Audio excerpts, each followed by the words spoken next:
안녕하십니까. 오늘은 금리에 대해서 금리와 부동산의 상관관계에 대해서 한번 알아보고, 한국의 기준금리가 미국의 기준금리보다 더 높은 상황이 유지돼야 되고, 미국의 기준금리가 더 높으면 한국의 주식시장에 투자된 외화가 미국으로 유출된다, 뭐 이런 이야기가 상당히 많습니다.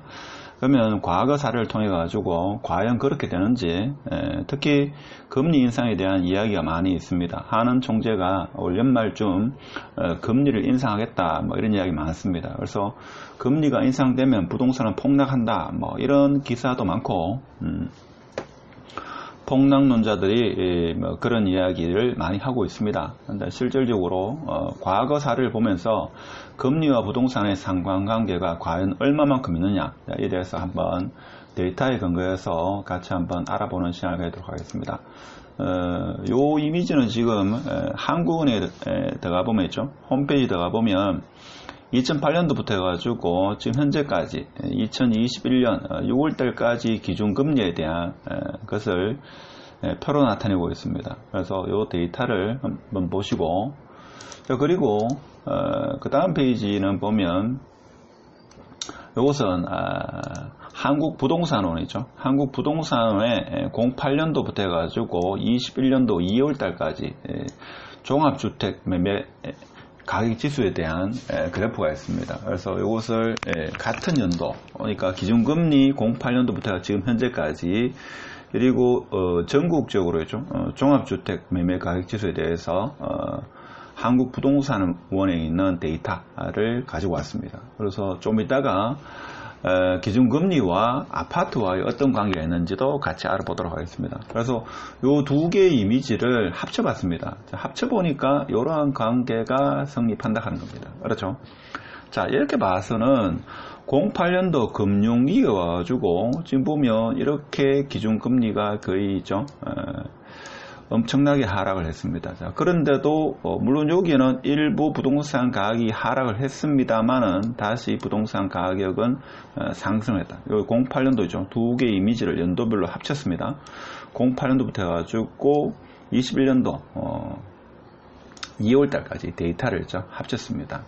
이것이 전국의 부동산 매매 가격 추이 가격 지수고, 점으로 표시된 게 있죠. 기준금리입니다. 그럼 여기에 보면 지금 기준금리가 2010년도 7월달부터 11년도 6월달까지 상승했습니다. 상승 사이에 지금 부동산 같은 경우에도 이렇게 상승 추세를 보였습니다. 그렇죠? 그리고 11년도 6월달부터 해가지고 금리가 계속적으로 좀 하락하는 추세, 금리가 하락하니까 부동산 가격도 계속적으로 하락하는 그런 추세였습니다. 그렇죠? 자, 그런 것을 확인할 수가 있겠습니다. 그래서 이 도표를 보면 지금 금리와 부동산 가격이 정의 관계, 즉 비례 관계 아니다, 그죠? 반비례 관계라고도 또 말하기도 힘듭니다. 그렇죠? 물론 2020년경에 기준금리가 최저점이 되었을 때, 이때 가격이 이렇게 상당히 치고 올라가는, 요 구간에 봐서는 이것이 반비례 관계다, 이렇게 우리는 생각할 수 있습니다만은, 특정 구간에서는 또 비례 관계가 성립하는 구간도 있었고, 그렇죠? 비례 관계가 성립하는 구간도 있었습니다. 그래서 일단 금리에 일부 영향은 있습니다만은 부동산이 금리만의 함수는 아니다. 금리에 의해서 부동산이 꼭 결정되는 것은 아니다 하는 것을 알 수가 있습니다. 그럼 이거는 08년도부터 해가지고 21년도니까 이것을 최근 5년 정도, 5년간 기준금리와 아파트의 이 가격 관계에 대해서 한번 보도록 하겠습니다. 여기 보면 지금 여기에 기준금리입니다. 요게 보라색 모양이 기준금리다 이거죠. 금리다. 이렇게 보시면 지금 16년도 있죠. 지금 16년도 5월달 이때부터는 기준금리가 거의 고정이었다 이거죠. 고정이었는데 보면 서울 같은 경우에 가격이 오름을 시작했죠. 여기 푸른색이죠. 푸른색이 서울 아파트 가격입니다. 그렇죠. 상승 기조를 탔다. 여기 다시 기준금리가 올랐는데도 불구하고 계속적으로 오른다.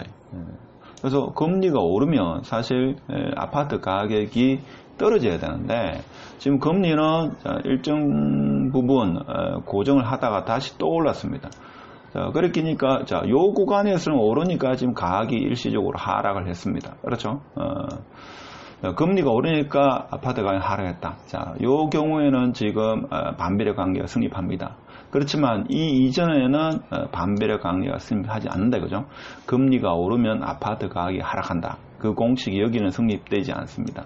그렇지만 우측에는 성립합니다. 그래서 금리가 이렇게 하락하니까 지속적으로 하락하니까 서울 아파트 가격이 이렇게 계속적으로 올라간다. 지방도 마찬가지죠. 수도권도 그렇고. 그래서 금리와 아파트 가격이 꼭 반비례 관계가 성립하는 건 아니다. 그러니까 금리가 오르면 아파트 가격이 떨어지고 금리가 내리면 아파트 가격이 올라간다.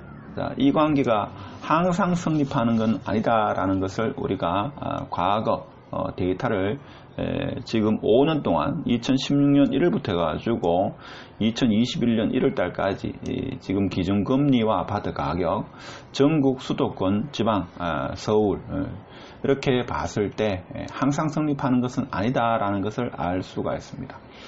그리고 또 일각에서 많이 하는 이야기가 지금 보면 한국의 기준금리가 푸른색입니다. 이게 한국이고 밑에 있는 게 이게 미국의 기준금리입니다. 그래서 미국의 기준금리가 한국의 기준금리가 항상 미국의 기준금리보다도 더 높아야 된다. 만일 미국의 기준금리가 한국의 기준금리보다도 더 높게 되면 주식시장에 투자한 외국 자본들이 빠져나간다 이렇게 이야기하는데 지금 2018년도 3월달 기준으로 봐서는 미국의 기준금리가 더 높습니다. 여기 보면 거의 한 몇 년입니까 이게? 한 2년 가까이 18년 5월달 정도 이렇게 봤을 때 19년 20년 한 1년 한 8개월 정도 동안은 미국의 기준금리가 한국의 기준금리보다 더 높다 이거죠. 더 높았는데 과연 한국에 투자한 외국 투자가들이 돈을 빼갔느냐? 그렇지 않다 이거죠. 그래서 주식 같은 경우에 또 뭡니까? 금리만 가지고 외국 사람들이 외국 투자가 한국 주식에 투자하는 건 아니다 이거죠. 그러니까 기업의 펀더멘탈이나 이제 여러 집안 환경을 보고 성장 가능성, 기타 등등을 보고 투자하는 것이 기준금리만 보고 있죠. 미국의 기준금리가 더 높다 해가지고 한국에서 외화 자금을 빼가는 경우는 아니다 하는 것을 지금 우리가 과거 데이터를 보면서 우리가 알 수 있습니다. 물론 그 전에 보면 한국의 기준금리가 미국의 기준금리보다도 더 높았던 것은 사실입니다. 지금 현재도 그렇고, 그러니까 2020년 거의 5월이죠. 5월 이때 한국에서 최저 기준금리로 0.5%를 깼습니다. 그렇죠. 자, 요 구간은 맞습니다. 지금 한국의 기준금리가 미국의 기준금리보다도 더 높다는 것은 맞는데 꼭 그렇게 유지될 필요성은 없다 하는 겁니다. 그렇죠. 그래서 우리가 그동안 거의 신앙으로 믿고 있었던 그런 이야기가 항상 성립하는 건 아니다 하는 것을 알 수가 있습니다. 그래서 부동산은 금리만의 함수가 아니다 이거죠. 금리가 오르면 부동산은 내리고 금리가 내리면 부동산은 오른다 하는 것이 항상 성립하는 것은 아니다 하는 거. 자, 그리고 이제 그렇다 보니까 특히 부동산, 아파트 같은 경우에는 정부 정책, 공급, 인허가 물량, 입주 물량, 인허가 물량, 그리고 개발 호재, 인구의 변화, 직업적인 거, 이런 등등의 여러 가지 함수들의 복합 함수다 이렇게 보시면 되겠죠. 그래서 그 함수는 제가 볼 때는 아벨입니까? 아벨이 4차 방정식의 일반해는 없다라고 증명했듯이 부동산에는 이러한 어떤 변수들의 어떤 일반적인 해는 그 누구도 제시를 못한다 하는 겁니다. 자, 그래서 어렵게 느껴지는 거고 실제 어려운 거죠.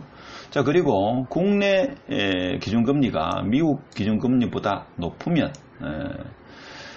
그러니까 미국의 기준금리가 더 높으면 꼭 외화가 빠져나가는 것도 아니라는 것을 과거 데이터를 보면서 우리가 알 수 있었다.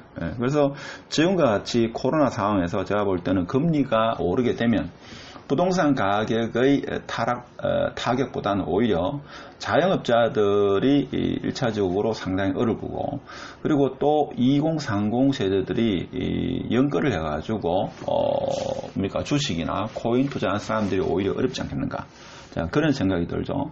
그래서 아파트 가격은 물론 금리가 급격하게 오르면 부동산에 상당한 충격을 가할 수 있겠습니다만은, 지금과 같은 코로나 상황에서는 금리가 오른다 하더라도 아주 미미하게 그렇게 오르는 정도가 아니겠나, 자, 그런 생각을 하면서 오늘 영상은 마치도록 하겠습니다.